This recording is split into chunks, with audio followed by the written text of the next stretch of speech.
আসসালামু আলাইকুম। ইনফো টেলিভিশনে স্বাগতম। খবর পড়ছি আমি নাসির উদ্দিন শিকদার। গাজীপুরে সাংবাদিক মোসলেহ উদ্দিন বাচ্চুর উপর নৃশংস হামলার ঘটনায় উত্তাল হয়ে উঠেছে সাংবাদিক সমাজ। হামলাকারীদের গ্রেপ্তারে ২৪ ঘন্টার আলটিমেটাম দিয়েছে গণমাধ্যম কর্মীরা। রবিবার সকাল ১১টায় টঙ্গী প্রেস ক্লাবের সামনে আয়োজিত মানববন্ধনে সাংবাদিকরা তীব্র প্রতিবাদ জানান।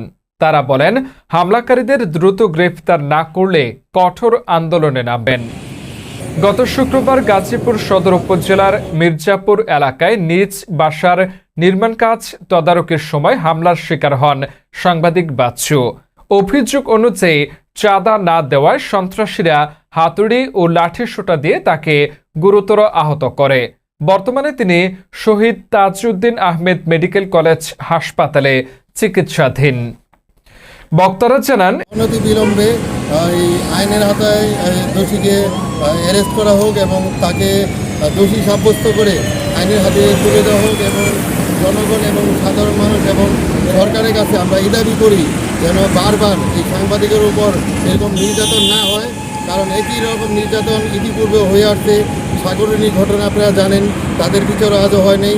ইতিপূর্বে আরও অনেক বড় বড় সাংবাদিক মিডিয়া, ইলেকট্রনিক্স মিডিয়া এবং প্রিন্ট মিডিয়াতে যারা কাজ করতেছেন তারা এখনও বিভিন্ন নিরাপত্তাহীনতার মধ্যে ভুগছেন।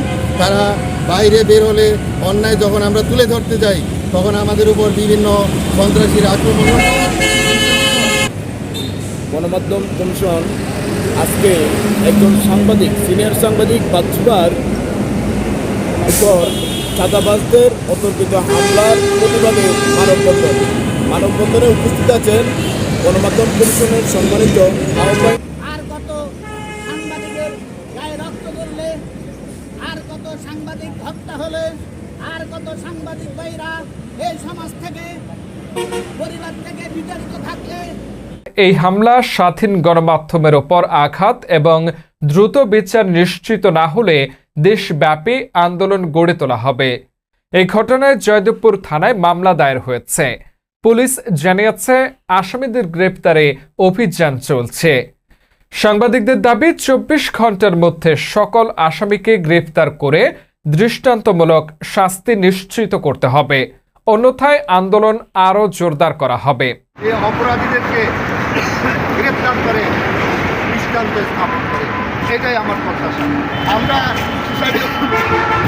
সোসাইটির যাতে গণমাধ্যম কমিশন আহ্বায়ক করা হয়, তাহলে আজকে বাচ্চু ভাইয়ের মতো এরকম সহকর্মী দেখতে হবে না। এরকম সহকর্মী মিলে আন্দোলন করা লাগবে না, মানববন্ধ করা লাগবে না বিচারের রায়ের জন্য, কারণ আমাদের কোনো আইন কার্যকর হয় নাই। কেন হয় নাই?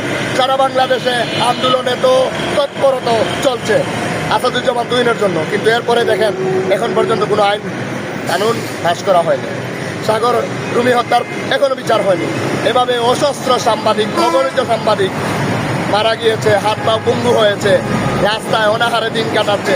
আজকে ব্যবহারের জন্য, অসুস্থতার জন্য চিকিৎসা করার জন্য, ফ্যামিলি দেখার জন্য কিচ্ছু নেই। কেন? রাষ্ট্রের কি আমরা কিছু না? আমরা কি খেলনার পাত্র? মানুষ উপহাস করে, সাংবাদিকরা সত্যতা তুলে ধরতে পারে না। কিভাবে ধরবে? তার কলম ছাড়া, তার ঘরে খাবারের ভাত ছাড়া, তার পকেটে পয়সা ছাড়া তো কেউ দেখে না।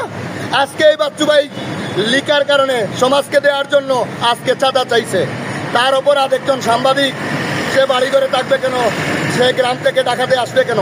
কিন্তু আজকে তো তার পক্ষে আমরা সহকর্মী ছাড়া।